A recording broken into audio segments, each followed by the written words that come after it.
It's not helpful.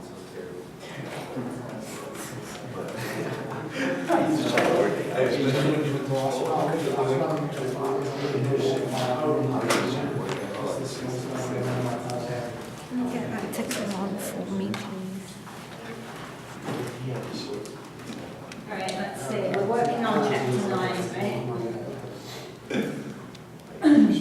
So this next week, is it gonna be the same, or we gotta come 9 and 11?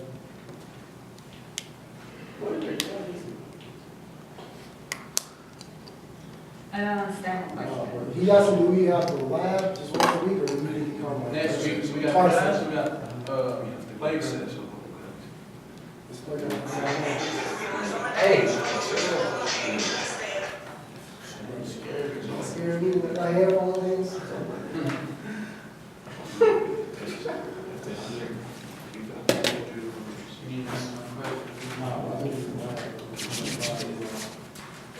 Yeah, I think it's all like, do we just come once a week for lab, or do we come just, that's it? So next week, like this coming this week, we just come For the from. rest of the semester? Yeah. Oh, that's it, we gonna be on playground for good? Guys, remember you signed an agreement that said you That was read supposed the to read. syllabus? I didn't read, I just agreed. Well, that was not very smart. No, I'm just saying, so we don't have no more 9 o'clock class? Nope. I'm glad I signed that paper. I like being on the playground. With little kids, it's fun. Patrick, Nathan, Erica. Our softball people are missing. Is there a softball game today? Oh yeah, they're playing Angelo State. Indeed.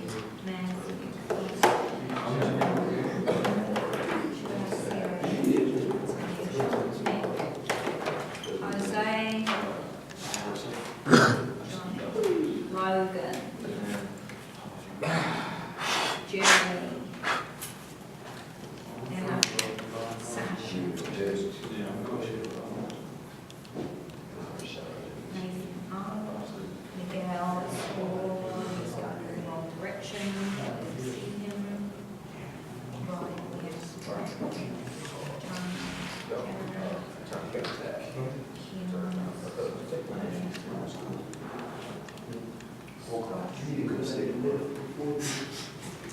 Okay. All right, can you pull that door shut for me? Dr. Walker, do you have another AAA in your office? Dave? Because it's all the way in there. Nothing's happening.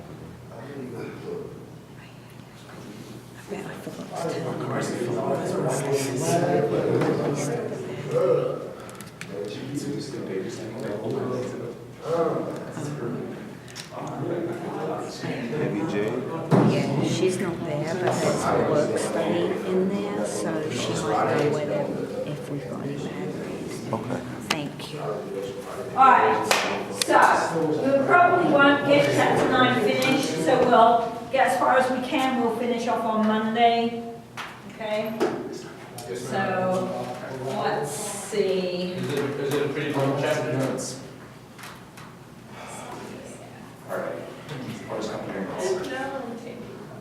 All right.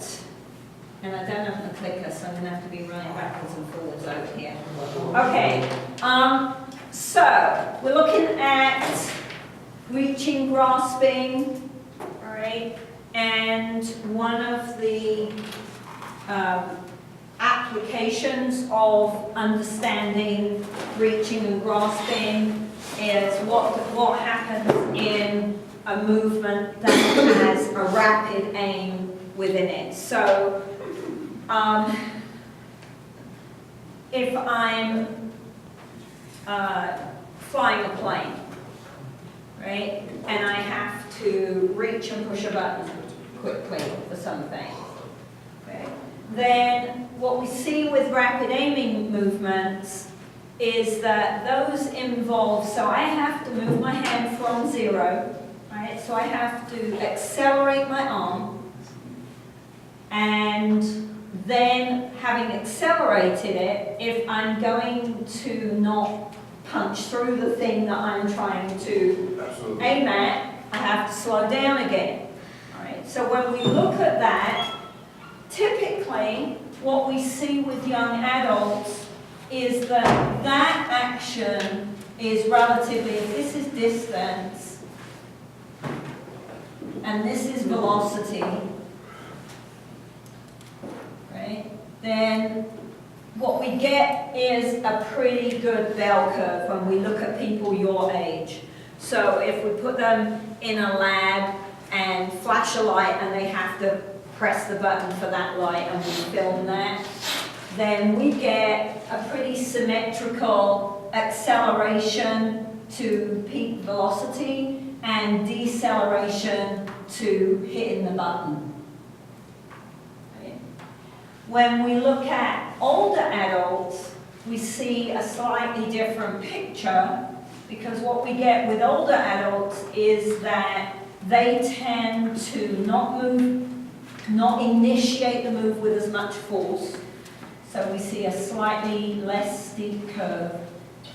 And they don't move as far, and we get a longer deceleration phase. Okay. So we get a skew on the graph. Right. Now, if I only have to hit one thing, this might not impact the outcome of the hit. But if the task involved has several different components, and what we end up, what we end up with is a series of individual movements that all have to link together for that to happen, then we might see some accumulation of this longer deceleration phase. Right? So over several different movements. So if I have to press the button more than once, then by the third or fourth time, the fact that I've got this longer deceleration before I can hit the button starts to impact overall performance. Those kinds of pieces of research sometimes seem a little bit abstract, but they have quite a big relevance to lifetime skills, right? To being independent in a house, to being able to drive a car safely as I get older. Right? So for older people, practice at a task becomes very important, because the more I practice might allow me to compensate for this slowing down. Right? I know where the button is, and so I can go for the button a little bit earlier, and therefore slowing down at the end doesn't have quite so much impact. Does that make sense?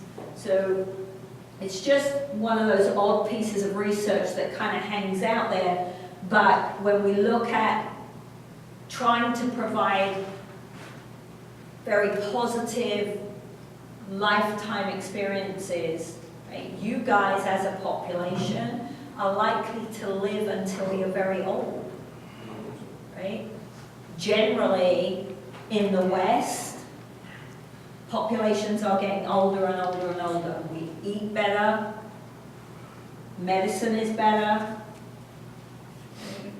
we know more about how to keep people active, and so chances of you living a lot longer are much higher than they were for your grandparents or your great-grandparents. Right? Well, you don't want to live until you're 100 if your quality of life is non-existent. Right? So we have to start understanding movement patterns and implications of movement patterns with our older population.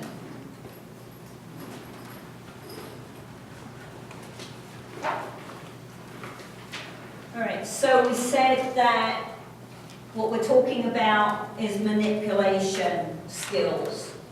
Okay, so for us, catching is the most common when we look at sports, not the only one.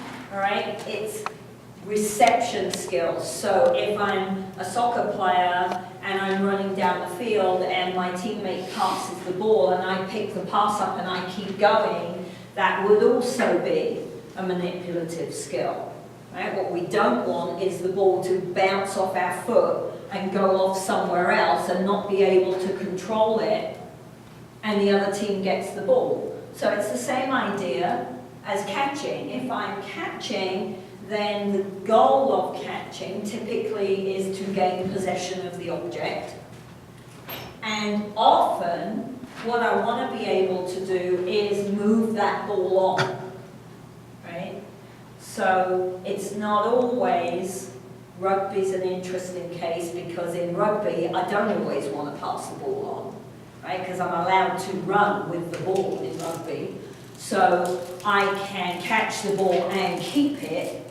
But that's quite an unusual situation in sport. In most sport, I catch the ball and then I'm passing it off to a teammate. Or I'm taking a kick at goal. Or a shot at the net. So, ideally then, we're looking at catching the ball in our hands. We don't want the ball to bounce out of our hands. We've got to be able to take control of the ball and manipulate it so that I can pass it on, because I have to change my hand. If you think about what you do when you catch and pass, right? Are your hands the same on the ball when you pass it on to your teammate as they were when you caught it, or do you shift your hands around on the ball? I think generally you shift them around a little bit, right?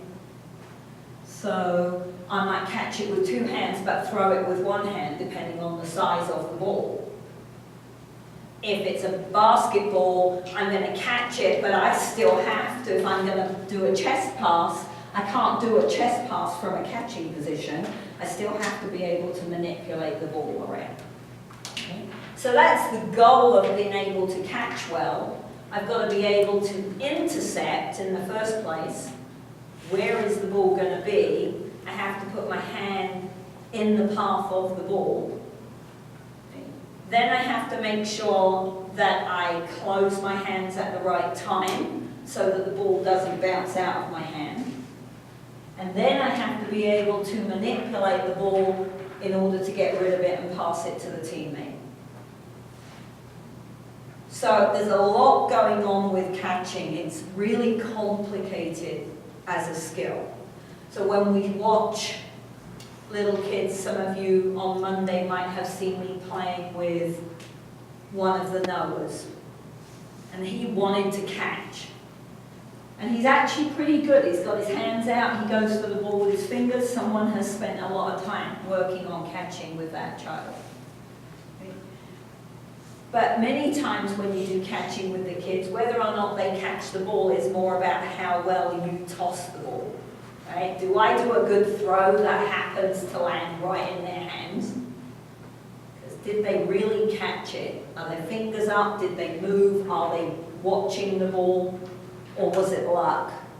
That's okay, because luck is motivating. If they think they caught the ball, then that motivates them to keep practicing catching, and we can't get good at it if we don't practice it, right? So that's not a problem, being able to throw it right for them, but you want to be able to distinguish between, was it really catching or was it just a good throw?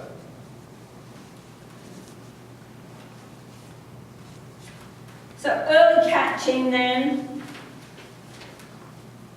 if we look at our MSU chart, if we look at the characteristics on the TGMD, then typically what we see early on is arms that don't move, right?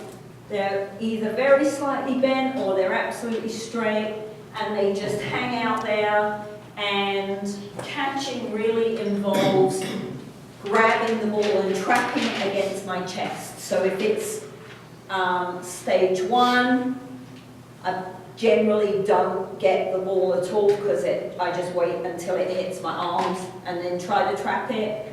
Stage two on our MSU chart is a hug attempt, but it's all arms and chest, it's nothing to do with hands. Stage 3 is a scoop, but again, it's all arms and chest, not hands. So it's not till we get all the way through to stage 4 on our MSU before we even see the hands making contact with the ball. Right? So we don't see very much force absorption. Right? They're just hoping they close their arms at the right time and the ball gets stuck on the chest. Sometimes what you'll see, and we'll come back and talk about this when we get to the chapter on perception, but sometimes what you see as the ball is coming through the air is that the child actually closes their eyes or tucks their head away, right? Which seems totally against what you would want to do when catching, but for your brain, that object flying towards your face, until I get experience of that, it's like, okay, right? So perceptually, it's quite difficult for the brain if the ball is coming towards the face. More proficient catching, what do we tell people when we're teaching catching, right? Do I put my hands out and just leave my hands there? What do I have to do with my hands? Bring the ball towards you, right? Force absorption. The longer I can absorb the force, the less likely it is to bounce back out on my hands, right? Straight biomechanics. So we want to give with the ball. Once we start to get pretty good at getting our hands up towards the ball, then we start to see the person moving forwards or backwards or to the side in order to be in the right place to catch the ball. Interception is tricky for your brain because it's got to understand the flight path and it's got to understand how fast the ball is going to put you in the right place to catch the ball. So lots of work going on calculating in the brain about where the heck you need to be in order to make contact with the ball. And the book has an observation plan, but this particular observation plan is not validated, right? So this particular one is a suggestion of what might be a good way of tackling a component approach for catching. Right? Some of these components, one of the other things about catching is that it's highly dependent upon the type of ball that you're trying to catch. Right? More so than throwing. So some of these you would have to be a little bit flexible with. I might have to change the characteristic a little bit depending upon which ball. Right? If I'm catching a football, what do my hands do versus if I'm catching a baseball or a basketball? Right? We're going to see something very different just by changing the ball. So it's, again, it's a very nice skill for using my constraints triangle, because if I change a task, if I alter the equipment, what I get is something very different. So on this suggested component approach, they say, okay, what we're interested in is what are the arms doing, what are the hands doing, what is the body doing? So arm action, do the arms move to adapt to the ball coming in? Yes or no? So am I standing there, my arms are just out, or am I trying to scoop or hug?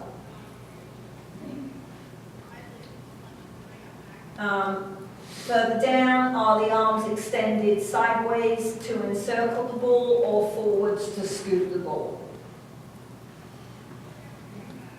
So these characteristics give us a very clear picture of things that we see on the MSU chart. Hand action, do the palms face forward, right? do I even have my hands up? Body, does the body move to adjust to the flight of the ball? So are they able to move around in order to get in the right place? Okay. I think it's a reasonable attempt at an observation plan. It would be quite a simple yes-no check for you to assess an individual's catching. Right? So are they going to be step 1 on their arms and maybe step 2 on their body? What am I going to see? If I've got mostly arm action going on, then I probably don't have very much hand action going on. So I might get a higher score on the arms, but then a low score on the hands. Okay. So, where's the ball going to be? That's key for your brain to answer. So when I'm scoring someone, in order for them to catch, they have to have an idea of where the ball is going to be. And that's not necessarily a cognitive idea. The brain does a lot of mathematical calculations on trajectories, flight paths, speed, direction of the ball, without you really thinking about it. Right? You can take charge and cognitively think, oh, the ball's going, but sometimes you don't. Those of you that are in sports where you catch, do you always have to think about where you're going to catch the ball? Or does that happen automatically? What shape does my hand need to be? Is another question the brain has to organize. Do I need my hand out wide? Do I need my hand close? Am I catching an oval? Am I catching a circle? Am I using 2 hands? Am I using 1 hand? Depends. It does depend, right? But it will change what your hands are doing.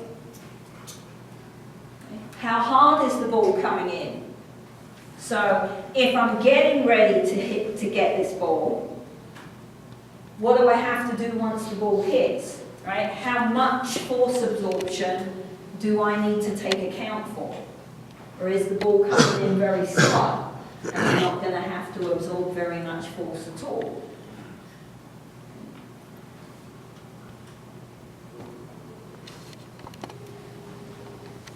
So if I'm trying to assess catching, so if I'm going to work on catching as a skill, I have to assess it ahead of time. I've got to know where point A is, where am I starting out? Right? Then I'm going to teach catching. So that might be I'm running some kind of summer camp for kids at the rec center, or I'm running a Little League summer camp, or anything like that. Or it could be I'm a PE teacher, or it could be I'm a parent, or it could be I'm coaching something. Where are they starting out? Right?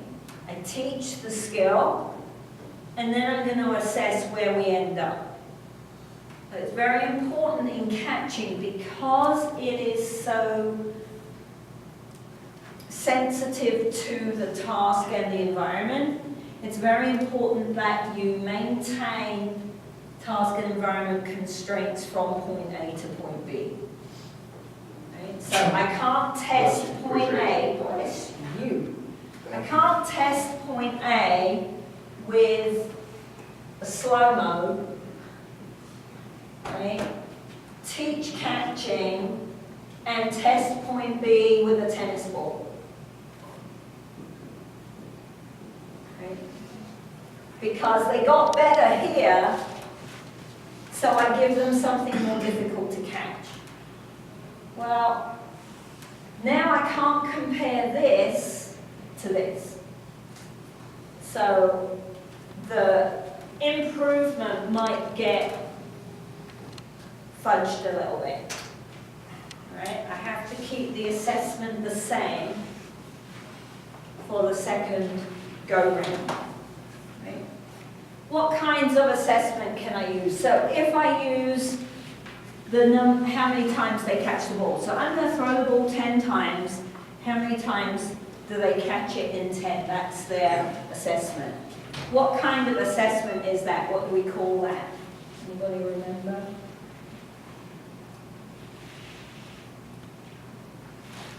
That's a product assessment. I'm looking at the outcome of the catch. Okay?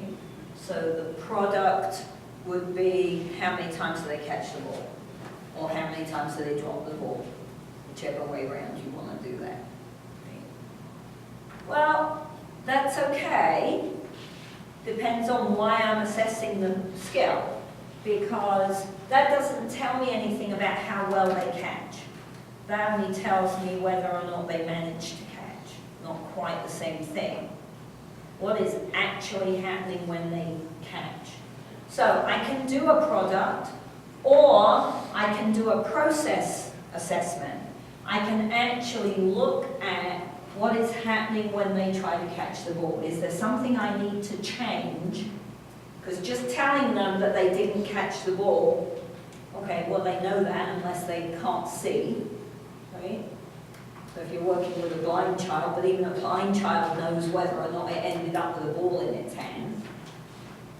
Okay? So you didn't catch the ball 5 out of 10 times doesn't really tell you or them anything about what they need to do to change catching so they can catch the ball. Okay? And since catching the ball might be the key, right? Because if I'm in the middle of the game and I drop the ball, that's not a good thing. So I want to catch the ball, but I need to know what I've got to do to catch the ball. So process assessment is going to look at a developmental sequence. It might use the MSU chart. You might come up with something of your own, so that we can change catching and make it more successful. Otherwise, we can't use it. I can't put them into a game where they have to catch the ball in order to play the game, and when they can't catch. That would be unkind. Right? So, think about those of you that field. What does it feel like? You're right there, you're right there, you're right there, you're right there, and then the ball ends up down there. Right? That doesn't feel too great. Okay? Or if we're talking about another reception skill, right? And your teammate passes the ball, and you're there, you're there, you're there, and then the ball goes right past you. And you guys are good at this, and you don't always catch the ball. So imagine what it's like if I'm still learning to catch.